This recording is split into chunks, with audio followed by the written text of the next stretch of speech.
What is up, people? And today I'm going to teach you guys how to make it over round 30 on survival mode town. And it's pretty easy, not that hard. I bet you can do it. And the thing you have to do when you first start off, get all your perks. Try to rack up some points and get all your perks. Open up every door so you can let the zombies flow through different areas and you can escape through different areas once you're getting stuck.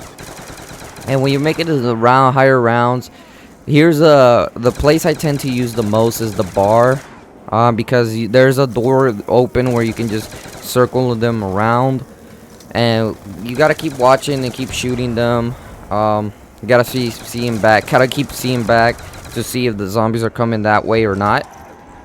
And then you can do them a couple of times in circles and lower rounds here, or whenever you have a chance to do it in circles. But when you don't have a chance to do it in circles, you can either go upstairs where quick revive is, or go through this door right here and keep shooting them. And it's a really great area to circle by yourself or with your friend. Well, your friend has to circle somewhere else, but it's a great area if you're circling by yourself here.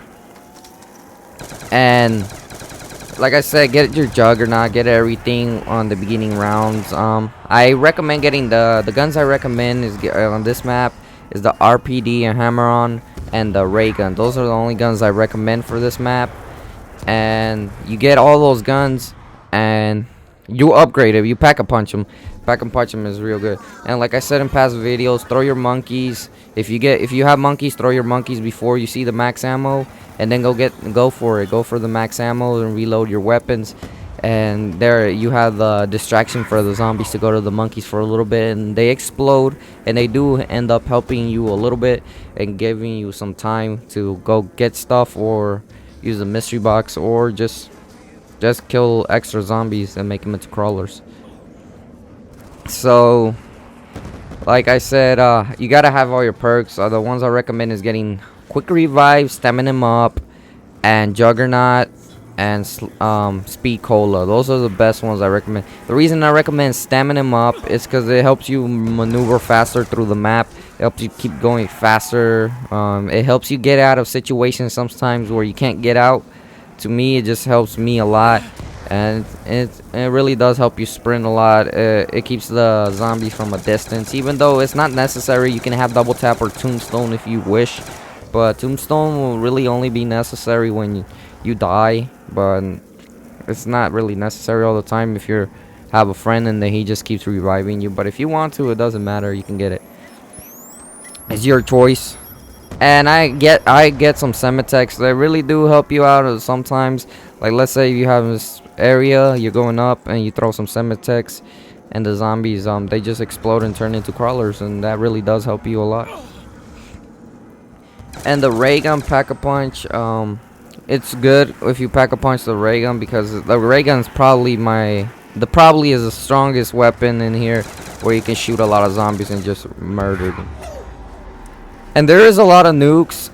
If you're trying to be an ammo conservative person in this map, when you see like a extra max ammo, try to throw your monkeys. Just throw them and go for the max ammo, because you're gonna need it later on. Because if you run out of ammo, you and your friend are gonna have to leave a crawler and just keep hitting the mystery box a lot of times, and that can be frustrating at times.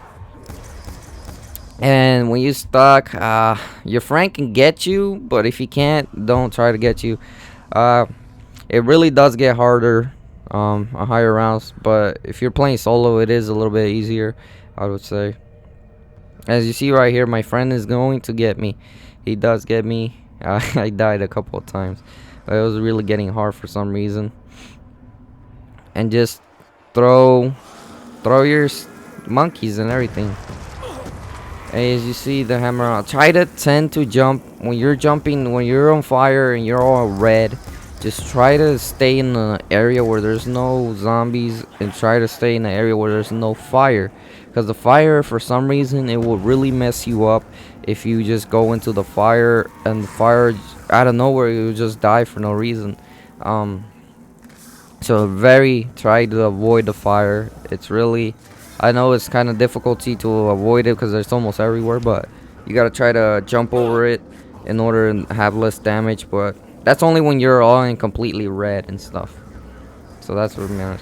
Oh, and if you run out of ammo with your hammer on and or RPD or your ray gun, you're gonna have to use the mystery box at the end of each match.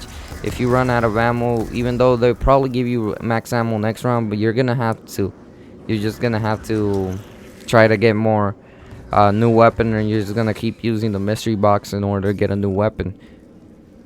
The reason why that is that you have to keep hitting the mystery box so you can get a new weapon is because you're gonna need it, and at these high rounds you need new weapons. It doesn't matter, you need new weapons. And unless you pack a punch your weapon, if you still have the ability to pack or punch your weapon, go ahead for it. Pack or punch your weapon. If you haven't pack or punch it and you're in these rounds, you gotta pack or punch it. It'll definitely do the effect on the zombies a little more, because the zombies just start getting really strong after a whole bunch of rounds. They really start getting stronger, and your weapon might not even do an effect on the zombie in this map. But yeah, just keep on pack a punching, getting new weapons on the machine. And there really isn't. I recommend both of you if you're playing with 2 players. I just recommend that you and your friend have their own spots where they're training the zombies around and around like a train. I don't really recommend you guys staying together, but I guess if you're two have really good guns, you can stay together for a couple rounds, but later on it's just gonna have a lot of zombies coming at you. And getting the points it really doesn't matter getting points as long as you have enough for each time you die, and go get your perks back, because you always need to get your perks back no matter what whenever you die. And the first one obviously is Juggernaut, and the second one is probably Sleight of Hand, and then Quick Revive. When you see insta kills, if you can't get it, don't get it. But if you can try to use your other secondary and kill all the zombies around it, just use it so you can get your insta kill, because it'll be something as well as, like I said before, it's ammo conservative. You can have more ammo and ammo. So yeah, my favorite personal spot in here was bar. Like I said, mentioned before, it's just my favorite spot. I don't everything. There's other spots that may work for you, like the Juggernaut. There's another spot in the Juggernaut where it just works for other people. Oh, and if your friend dies, throw a monkey, because it really is hard for him to get. It's really hard for you to get him if you don't throw a monkey, because there are zombies all spawning everywhere. So just throw a monkey. If he dies, it doesn't matter. Maybe throw a second one if you need to. Nah, you don't have to absolutely need to every time, but if he can get jugged by himself sometimes, depending on if there's no zombies around the area. He can get jugged. As I said, double points. It is necessary to have double point. Well, it's not necessary to have double points, but if you can get it, like me, you get it. And like you're watching right here, I'm training the zombies around, and that's a best spot. That's a pretty good, decent spot for training, because then you can go upstairs and go through Juggernaut and jump down and go to that area. And I got double points and everything. If your friend needs like a new weapon, just leave him a crawler, because he'll need a crawler so he can get the other weapons. And those are pretty much it. If you're watching the gameplay, try to emulate what I'm doing, sort of.